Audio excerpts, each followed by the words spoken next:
There's this girl in my class. I mean, I swear she is there.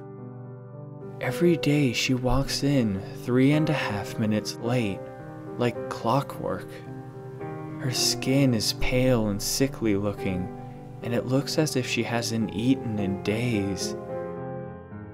Her ghastly figure stumbles slowly into the room, a sort of bone-chilling void surrounding her. And I don't mean that figuratively. I mean, you could faintly see the air around her distorting and warping, turning horrible shades of black. I'm sure everyone would have thought this was weird as well. That is, if they could turn to look at her. Every time the door swung open and that ghastly creature stepped inside, however, the class would freeze. Their faces would frost over, the color all but draining from the room, and the air would go stagnant. Looking to the people beside me, their irises, normally bright and shimmering with colors, would be flat, a single shade of gray. They weren't truly frozen, however.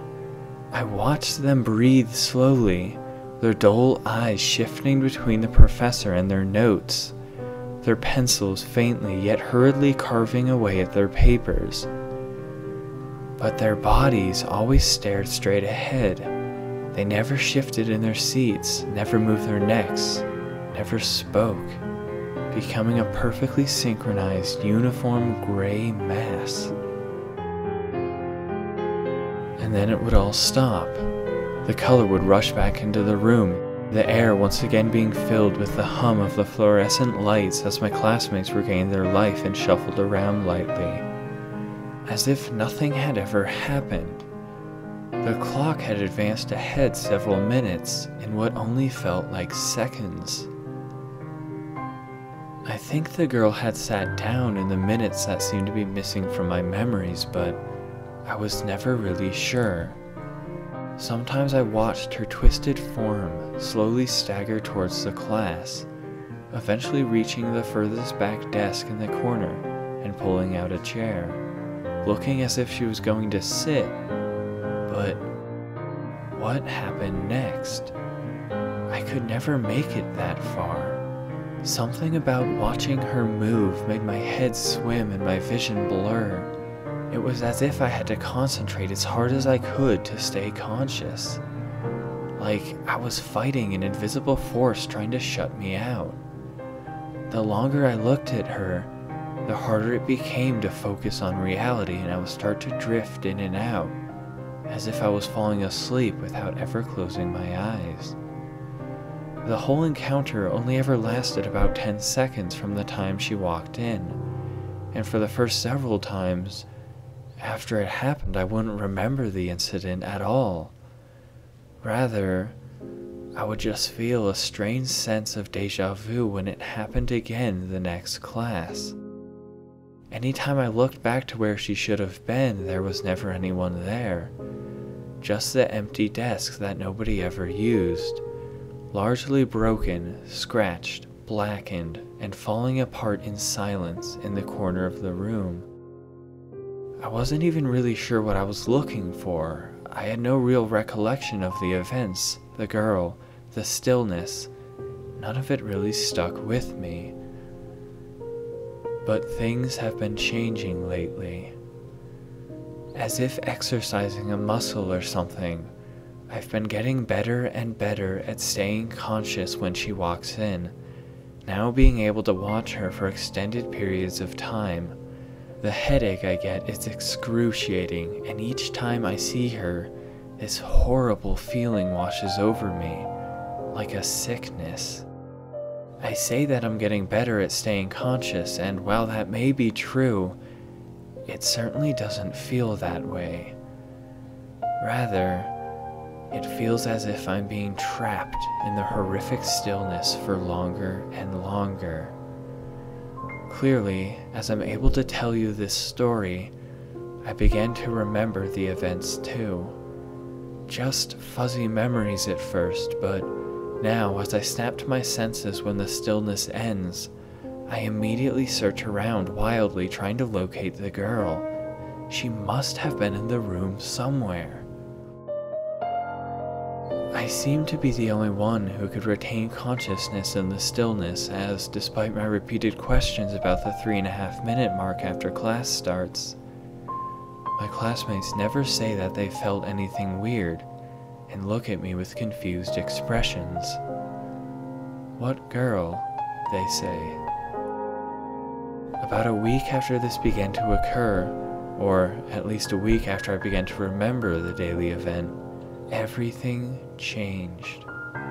3 days ago, for the first time ever, she looked at me. She had always seemed like a distorted projection or something, a tape player constantly rewinding and playing back her entrance in the exact same way. But on that day, I did something I shouldn't have. The clock struck 3.5 minutes after class had begun. The room fell silent just as before, colors flattening and being smudged into the gray background as my classmates froze, and she stepped in. I had been afraid to watch her before, partly due to the crippling feeling of horror it gave me, but mostly because I didn't want to stick out. Surely if I moved, I would be flat out announcing that I wasn't like everyone else in the room. But on that day, I didn't care. I didn't know why. Maybe it was because I was tired of sitting in silent horror, stealing faint glances. Maybe it was because I felt that I needed to know, needed to figure out what the hell was going on. But whatever the case, I gripped the sides of my desk and slowly rose to my feet. And then it happened. Her form stopped, flickering and waving in and out of focus like a poorly broadcasted TV signal. Then her head turned as her gaze slowly fell on me. My heart seized up and I nearly fell to the floor in terror. Her eyes, at first gray, suddenly glowed a dull, dark green, and they radiated a sort of sickness. Invisible, poisonous waves seeping out into the air and now coming into contact with me. I felt nothing but utter despair. Pain and sorrow gripped and formed on my soul like jagged ice crystals. My legs grew weak and I slowly sunk down to my chair in silent agony as my heart slowed to a horrible, sluggish pace. My vision split in two and I lost my ability to refocus. Then she started to approach me, her mouth moving as if to speak, and then I snapped my head upwards and glanced around in bewilderment. The color had returned to the room, the stillness had passed, me having lost several minutes of memory. I must have been taken by the stillness before I could hear her speak. The girl was gone, of course, and the only thing I had to prove to myself that it had ever happened at all was the sickness I felt in my heart.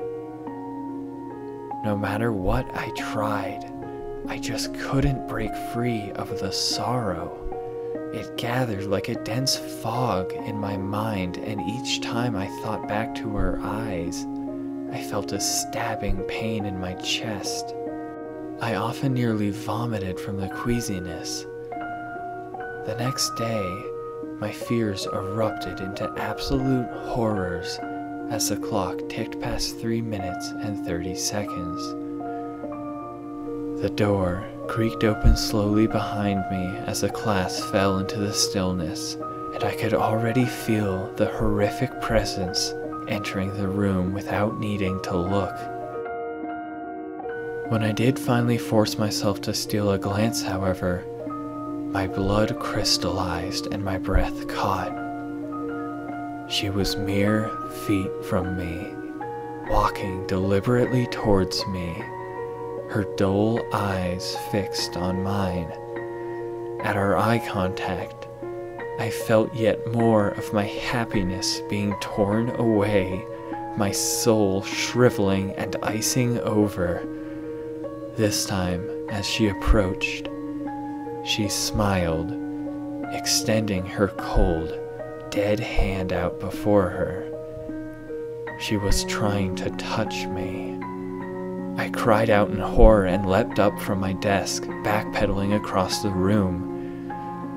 My heart had begun to decay, my mind getting blotted out and being filled with a horrible, dark sludge of hopelessness and despair.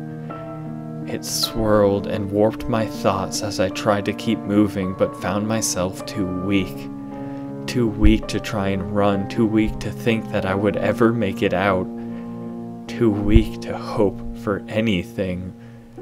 There was no hope in this world. I felt a horrific void begin to materialize in my chest. Something was beginning to be torn away from me. Something I knew I could never replace. Suddenly, I looked up to see the class staring at me in shock and confusion. The colors had returned and I was left standing in the middle of the room, panicking like a paranoid psycho and looking at nothing. An empty space where the girl had once been. "You okay?" someone asked. "Dude, you look pale as hell." I'm sure I did. I'm sure I looked awful. I'm sure they could see me shaking, and I'm sure they could see that I was sick with horror. But damn, I felt worse. Worse than they could imagine. I mumbled softly that I was alright and walked back to my desk. I slumped into my chair and fixed my gaze on the floor. They all stared at me for a while longer as I sat in utter agony. I felt as if there was nothing left, nothing on this earth for me, nothing that could possibly fill this hole that had begun to grow inside of me. And the feeling grew with every sluggish pump of my tired heart. So incredibly tired, straining to beat at all as the despair clung to it like a heavy black ooze. Then they began to forget me. During attendance the next day, the teacher didn't call my name, skipping right over it and moving on to the next. No one noticed his mistake either.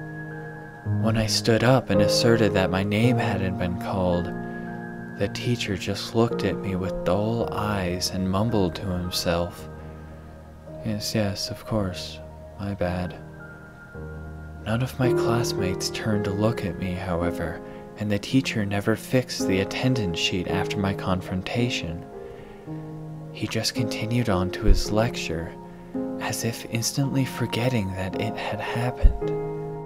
I tried to talk to kids, but their attention was always diverted after looking at me for a few seconds. It was as if I was but a fleeting thought in the back of their minds, always being overwritten by something more important.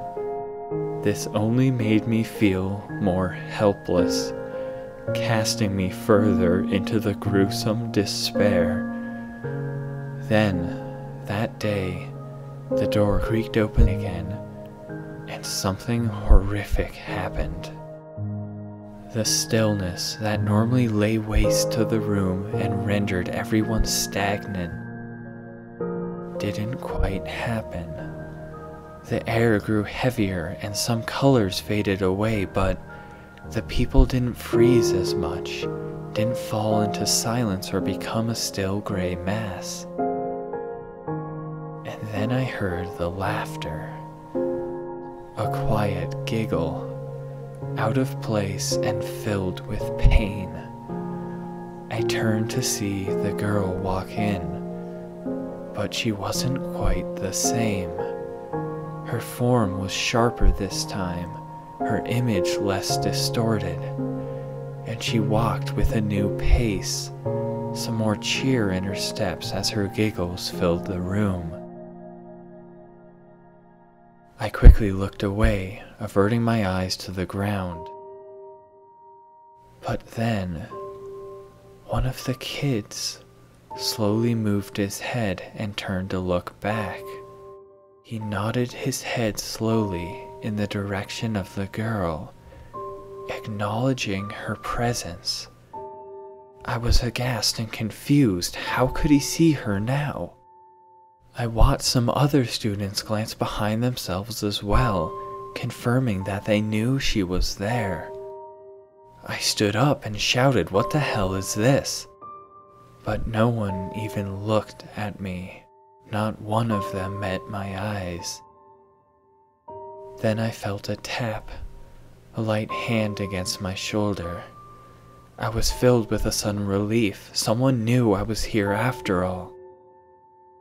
I whirled around to face them, only to stagger back in shock. It was that girl, her face smiling wide, her eyes looking deep into mine. I noticed that her skin had become less pale, her form less sunken and more animated than before. At seeing her face, I shut my eyes, squeezing them tight and turning away.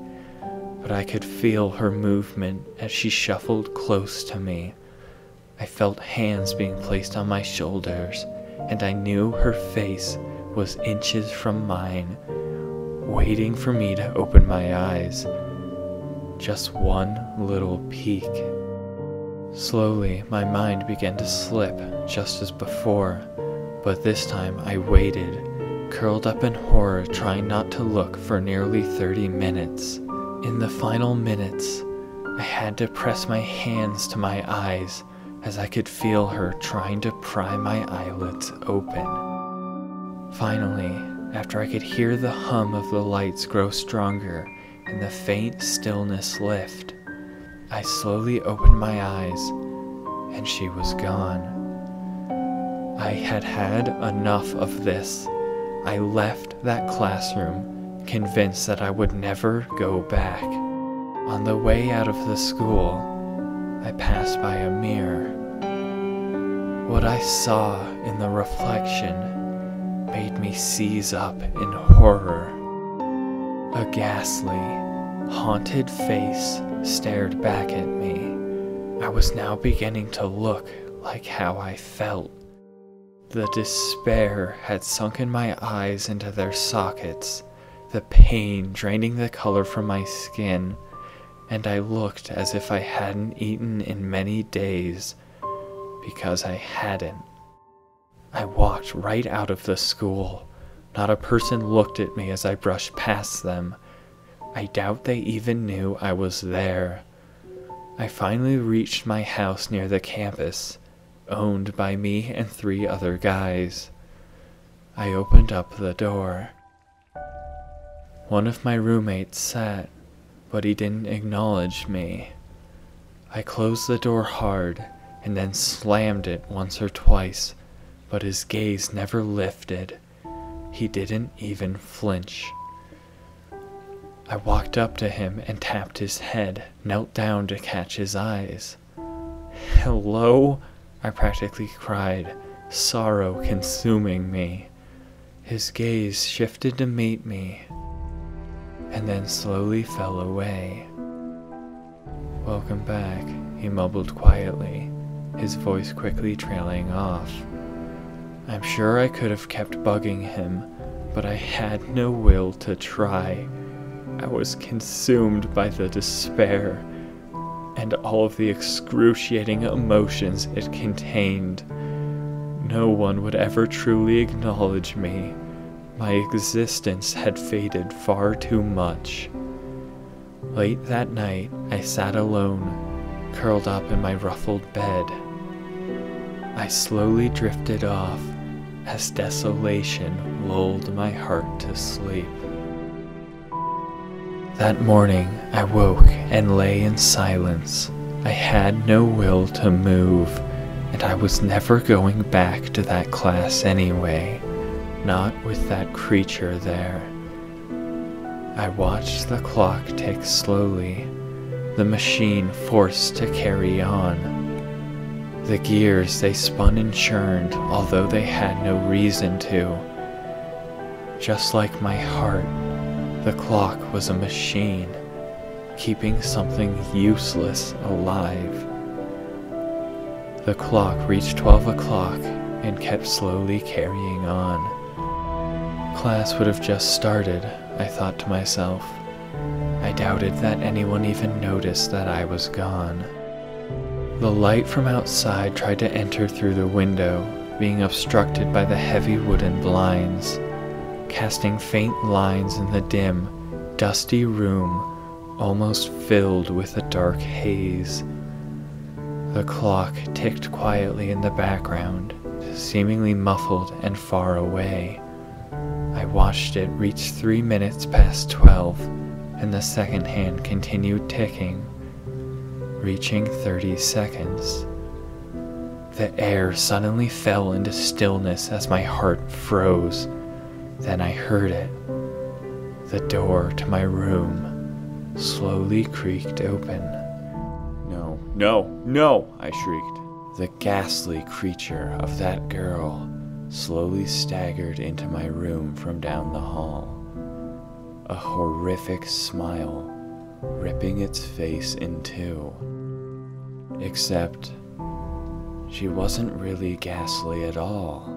Rather, she was nearly entirely normal looking aside from the demented smile. The air no longer distorted around her, her face had some faint color, and her eyes glowed a brighter green than I had ever seen. I screamed, trying to shield my face and shrieking. She didn't stop, however. I could hear her slowly shuffling across the floor, eventually reaching the foot of my bed. There was no running this time. I slowly peeked open my eyes to see her face, inches from mine, with a demented cheerfulness distorting her features. I tried to close my eyes, but her hands suddenly rushed forwards, nearly jabbing out my eyes as she scratched and clawed my eyelids open. I tried to fight her, tried to grab at her arms, but I was too hopeless and weak to move much of anything. As her eyes stared into mine, I felt my body go limp, and I couldn't even twitch a finger. This was it for me. I felt the last shred of humanity being torn away from my heart, and the air rippled with dark, hideous smudges as she cackled with glee. I felt hot blood running down my face, and I could feel the hole inside my chest consuming me. As I watched, her face regained all life, her ghostly distortions all but fading away, and suddenly, her glowing eyes dimmed, ceasing to radiate light and becoming normal, human eyes. The horrific smile faded, and she stopped looking at me, instead looking through me as her face went placid. She slowly stepped away from me and wandered about the room as if looking for something, forgetting that I was even there. My heart had stopped. I no longer felt it beating in my chest. I couldn't speak, but I quickly realized that this was because I wasn't breathing. Speaking required me to consciously breathe in and exhale air. This was something that was no longer a reflex. I could breathe if I wanted to, but I certainly didn't need to. I did feel something, though. I felt entirely consumed by hatred and hopelessness. All of the dark emotions swirled around inside of me. My body was too small to physically contain all of them, and they erupted out of me in hideous tendrils of blackness, distorting and warping the air around me. I rolled off the bed in agony and slammed to the floor, lying and staring at the ceiling for hours after that. The stillness never faded. Rather, it grew stronger and stronger the longer I lay. A small area around me was consumed by stagnant air and grayscale smudges. I was now the one creating the stillness, although it was confined to a small bubble around my broken form. The girl never looked at me again. She didn't even recognize me anymore. She couldn't even see me anymore. She was human now, a trait she had stolen from me. She had taken my life. One of my roommates walked in at some point and said hello to her, as if she had lived in the house the whole time. They recalled and laughed about some memories together, memories that should have been about me and him, not him and her. The picture on the nightstand of me and the 4 of my friends was now horribly smudged and gray. But even as I watched, it slowly focused into the image, her figure, standing where mine should have been. I lay in that room, watching in despair as my life was lived out by someone else. Nothing I did made anyone see me anymore. Not even the half-assed mumbled remarks came my way anymore, no matter how loud I screamed. Days passed like this, until the rage and despair inside of me finally exploded and my mind reached a breaking point. One day, the house was deserted, all of my friends off at class, and slowly I stood, my body sickly and crooked. I looked at my hands to see them flicker in front of me like a signal experiencing interference as the surrounding air burned black with hatred and sorrow. I stumbled out of the room with a new, horrific determination. The radius of the stillness around me grew the more I felt and accepted the hatred. By the time I exited the house, it was filling up entire rooms around me. I reached a college auditorium just slightly after class started. Using all of my feeble strength, I forced the door open.